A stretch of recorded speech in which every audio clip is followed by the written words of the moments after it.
Syndicat de la fonction publique et parapublique du Québec. Il vient régulièrement à l'émission pour commenter l'actualité qui touche à la fonction publique québécoise, évidemment. Salut Christian. Bonjour. Les coops de l'information, donc Le Soleil, La Tribune, les journaux de la coop ont publié la semaine dernière une enquête qui montre que le nombre d'inspections gouvernementales chez les gens qui vendent des pesticides et aussi dans les fermes, dans les productions agricoles, ont diminué de presque moitié en 5 ans. D'abord, explique-nous, Christian, ces inspecteurs-là, ce sont des fonctionnaires, c'est des gens qui sont membres de ton syndicat. Pourquoi cette nouvelle-là, selon toi, devrait inquiéter les Québécois, les Québécoises? Ben, il y a plus de 10 000 personnes ou compagnies qui ont des permis pour utilisation et entreposage de pesticides. Ben, il faut vérifier comment se fait cet entreposage-là. Il faut vérifier comment qu'on utilise ces pesticides-là. C'est le Roundup qu'on a vu dans les médias avec tous les problèmes de cancer qu'il peut y avoir. Il y a plein de situations qui peuvent se produire aussi.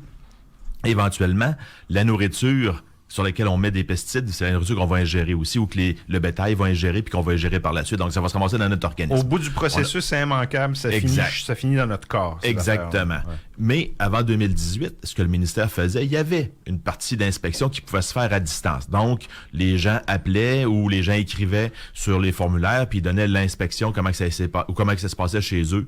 Puis, on prenait ça comme des vérifications autres qu'inspections. Depuis 2018, on a changé. C'était pas considéré comme des inspections. Exactement. Parce qu'une inspection, c'est un ça comptait pas pour une inspection. Ben non, un inspecteur, ça faut qu'il aille chez la personne, ça prend 2 à 3 jours à faire une inspection.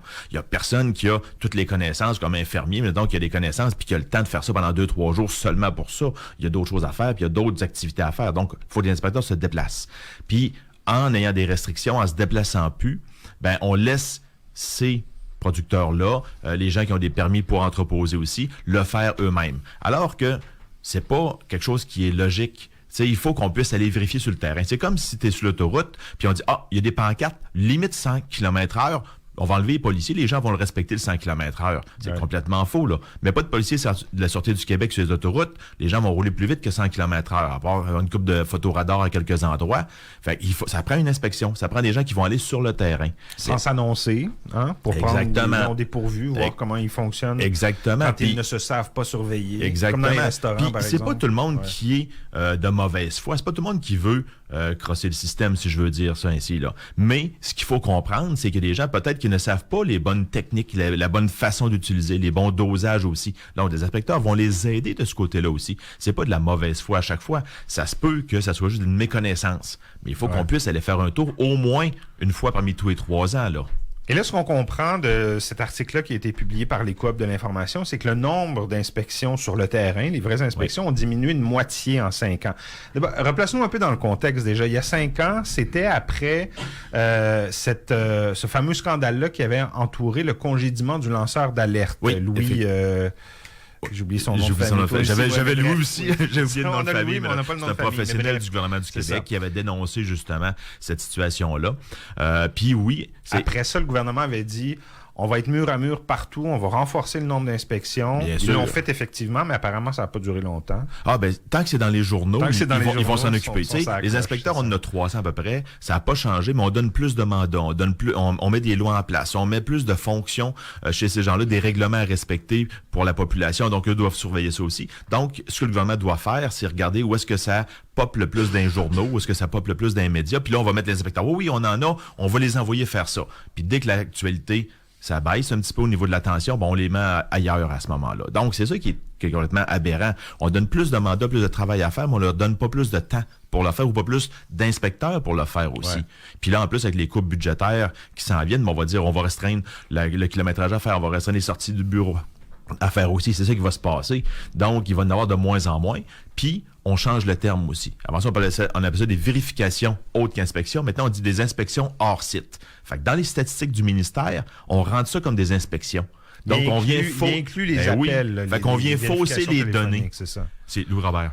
Le nom.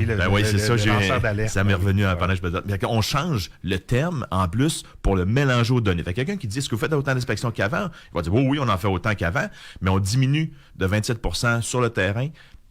On augmente de 35% à ce moment-là, à distance, les inspections. C'est complètement un changement de mentalité. Ça devrait être quoi la stratégie du gouvernement? Engager de nouveaux inspecteurs? Ben, d'en avoir plus. Ou sinon, dédier les inspecteurs à dire, ben oui, vous avez une inspection à faire à tous les 3 ans pour chacun des sites. Donc, de varier, parce qu'il y a 10 000 permis qui sont donnés au Québec. Donc, pour entreposer ou utiliser les pesticides, exactement. Donc, il faudra avoir une stratégie pour dire ces 10 000 places-là, ben, il faut les visiter une fois tous les 3 ans. Donc, ça faire un calendrier d'inspection, puis respecter ce calendrier-là, puis ne pas y déroger. Très bien. La semaine passée, le syndicat, ton syndicat, est passé en commission parlementaire pour commenter le fameux projet de loi 71 dont on parle beaucoup ici à CKIS. C'est le projet de réforme de l'aide sociale. Vous avez dit quoi, Christian, à ces bonnes gens du ministère de la Solidarité sociale? Ben, c'était les commissions parlementaires, justement, pour la loi. Puis on pensait que cette loi-là allait être modifiée ça faisait une vingtaine d'années que c'était en place. Ouais. Il y avait des réformes nécessaires aussi. Puis on pensait que la ministre Rouleau allait pouvoir nous écouter pour au moins une fois parce qu'elle l'a pas fait depuis les 2 dernières années. En 4 ans, on lui a demandé en 2 ans, on lui a demandé à 4 reprises de pouvoir la rencontrer. Elle a jamais toujours refusé de nous rencontrer. Alors qu'on représente 2600 agents d'aide à l'emploi puis à l'aide sociale, agents d'aide socio-économique et 5000 personnes dans le ministère au complet. On est vraiment présent au niveau du MESS, le MS. Mais, en commission parlementaire, on s'est rendu compte que le projet de loi, c'est une coquille vide, malheureusement. Donc, ce qu'on allait dire, c'est qu'il y avait 3 cibles qu'elle manquait à travers son projet de loi. Tout d'abord, l'aide, la lutte à la pauvreté, l'aide aux prestataires. Quelqu'un qui était à l'aide sociale en 69 gagnait ou recevait 217 $ par mois. En dollars d'aujourd'hui, ça fait 1776. Aujourd'hui, le chèque d'aide sociale est à 807 $ par mois. Il n'y a personne avec le niveau de vie qu'on a aujourd'hui, les loyers, la nourriture et ainsi de suite, qui peut vivre avec 807 $ par mois. Ça, c'est ce qu'on appelle le petit chèque. Le petit chèque d'aide sociale, exactement. Donc, après ça, on a également aussi le revenu de travail qui n'a pas été modifié. On l'a à 200 $ par mois. Aujourd'hui, les salaires sont beaucoup plus élevés. Donc, les gens ne peuvent pas s'en sortir, puis ils ne peuvent pas avoir un petit salaire d'appoint ou ne peuvent pas avoir un job sans être pénalisés sur leur chèque d'aide sociale. Après ça, les avoirs personnels aussi. Donc, on laisse les mêmes minimums au niveau de quelqu'un qui a une auto qui vaut plus que tant d'argent, ben, il va falloir qu'elle vende son auto puis qu'elle utilise le transport en commun. Donc, c'est rien pour s'aider dans le milieu du travail où ce que des fois, on va plus loin aussi. L'aide à l'emploi également. On est allé justement dire que l'aide à l'emploi ne fonctionnait pas présentement avec Objectif Emploi. Les gens sont là puis c'est des portes tournantes. Les gens rentrent là puis ils réussissent pas. Puis après ça, si ils vont pas jusqu'au bout du processus sans même pouvoir se qualifier puis retourner sur le marché du travail, ils vont à ce moment-là être pénalisés au niveau de leur chèque d'aide. Même principe également aussi au niveau des organismes à but lucratif. On met de plus en plus d'obligations à ces organismes-là. Alors plusieurs infections respiratoires. Ben, les obligations. Alors que les organismes ne devaient pas avoir d'obligations de passer des groupes qui étaient complémentaires à l'aide sociale. Donc, on avait ces gens-là qui nous donnaient un coup de main sur certains aspects pour accompagner les prestataires, pour accompagner les gens qui veulent retourner à l'emploi. Et on se retrouve aujourd'hui avec des organismes qui, sous menace de perdre leur subvention, doit faire une partie de la mission de l'État à ce moment-là. Donc, on déresponsabilise le ministère, la mission de l'État, puis on le donne à ces organismes-là qui avaient autre fonction à la base même. Donc, ça, c'est un gros problème aussi. Puis, finalement, on dématérialise les services. Ce que je veux dire par là, quand on dématérialise les services, c'est qu'avant, on avait un agent de soutien qui était là puis qui suivait la personne prestataire d'aide sociale du début jusqu'à la fin. Tu avais un dossier à l'aide sociale, tu savais que c'était Christian Legge, mettons, ton agent, parce que même je suis originaire du ministère aussi. Donc, tu avais Christian Legge qui le suivait du début jusqu'à la fin, jusqu'à temps qu'elle retourne à l'emploi, qu'elle sorte de l'aide sociale ou qu'elle prenne sa retraite à ce moment-là aussi, qu'elle soit admissible à la retraite. Et maintenant, ce qu'on va faire, c'est que chaque agent va avoir une partie de dossier seulement. Donc, la personne qui est prestataire, qui a vécu un traumatisme, qui s'est ramassée sur l'aide sociale, à chaque fois qu'elle va avoir à appeler, il va falloir qu'elle raconte son histoire du début jusqu'à la fin. Il y a une déshumanisation du processus de suivi pour ces personnes-là. Tout à fait. Qui sont déjà aux abois à cause de leur situation financière. Tout à fait. Puis même les agents d'aide, on a 2600 qui ont des formations en travail social, qui ont travaillé pour aider leurs prochains. Puis aujourd'hui, on les met sur une chaîne de montage. On les met en disant, toi, tu vas t'occuper juste de tel aspect du formulaire, tel aspect de la situation. Le reste, tu t'en fous, ça t'intéresse pas. Fait qu'on devient vraiment là comme une compagnie qui s'occupe de gérer des 2x4, des planches, à ce moment-là, des fenêtres, des portes, des affaires de même. Fait que c'est pas une situation où est-ce que la personne va aimer son travail pour aider son prochain. Il y avait une fierté aussi dans les agents d'aide de dire, hey, je fais une différence dans la vie de quelqu'un, j'y permets, mettons, de revenir sur le marché du travail, de se réinsérer. Oh, j'ai de la misère à matin. Se réinsérer dans la société, dans une fonctionnalité de la société aussi. Je l'ai sorti de l'aide sociale. Puis aujourd'hui, tu l'auras plus, cette situation-là, si on amène le projet de loi tel quel. Il nous reste un moment, Christian. On peut parler des... alors déjà, une nouvelle qui risque d'intéresser beaucoup les parents qui nous écoutent. Il est possible donc que des éducatrices affiliées à la CSQ qui travaillent dans les CPE tombent en grève à partir du mois de novembre. Oui, effectivement. Au niveau de la CSQ, leur négociation au niveau des centres de la petite enfance n'est pas en même temps que le reste des employés de la fonction publique. On parle de réseau de la santé, éducation, et puis nous autres dans les services publics. Mais les services de la petite enfance ne sont jamais en même temps. Donc, c'est peut-être venu parce qu'on les a créés après, ou je sais pas trop quoi. Mais ça, sont encore en négociation. Ils n'ont pas des ententes qui sont satisfaisantes ou des offres satisfaisantes de l'employeur. Les négociations n'avancent pas. Donc, c'est une menace de grève. Donc, ce qui va perturber également l'ensemble du travail pour les gens qui ont des enfants qui doivent à ce moment-là rester à la maison, s'ils n'ont pas de télétravail aussi. Même s'ils ont du télétravail, ça peut perturber les gens qui sont à la maison en télétravail aussi, parce qu'il y en a qui ont des rencontres à effectuer, il y en a qui ont des fonctions précises également. Donc oui, à partir de vendredi, les moyens de pression peuvent être mis en place. Puis c'est plate d'avoir encore à arriver là avec ce gouvernement-là, parce que c'est toujours des menaces de grève qui permettent de faire avancer des négos ou qui permettent dans les derniers bouts de changer la donne à ce moment-là. Il me semble qu'on devrait être capable de changer la façon de négocier pour y arriver plus rapidement au niveau du gouvernement. Les menaces qui planent actuellement, ce sont des menaces dites de grève progressive. Donc, la première semaine, elles pourraient ouvrir leur service 30 minutes plus tard, 1 heure plus tard la deuxième semaine, 1 heure et demie la troisième semaine, 2 heures la quatrième semaine.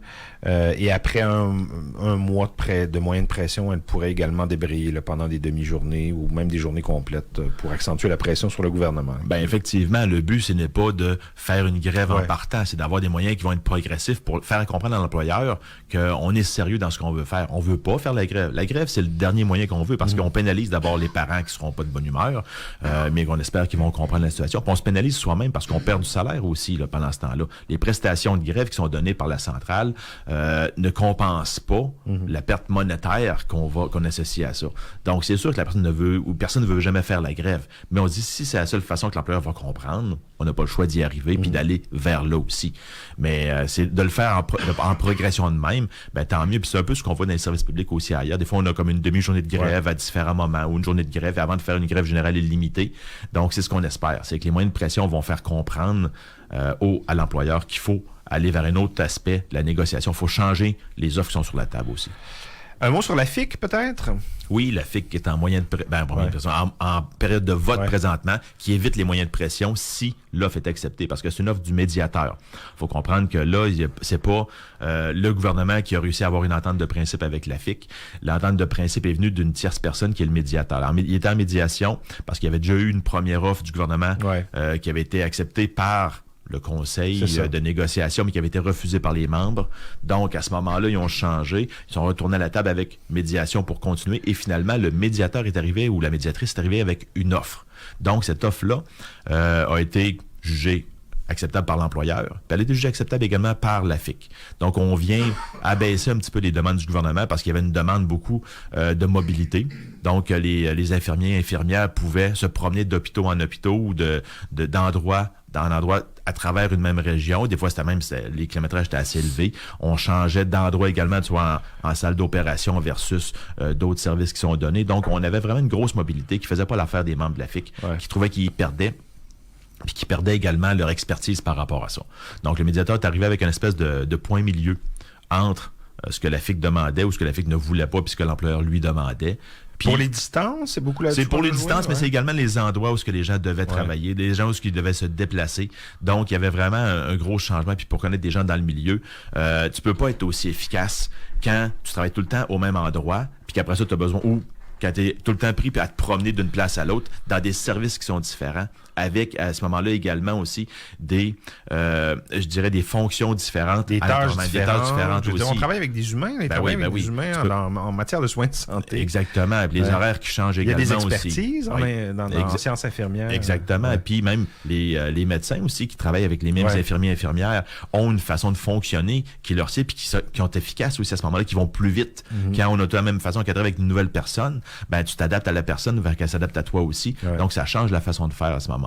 Fait qu'on espère que ça va passer. Bref, là, cette t'offre cette proposition-là de la médiatrice ou du médiateur qui a été acceptée par le comité négociateur de la FIC, va être présentée aux membres. Elle a été présentée aux membres. Toutes les assemblées ont été effectuées, toutes les assemblées de présentation. Et là, c'est le vote qui s'effectue présentement jusqu'à jeudi.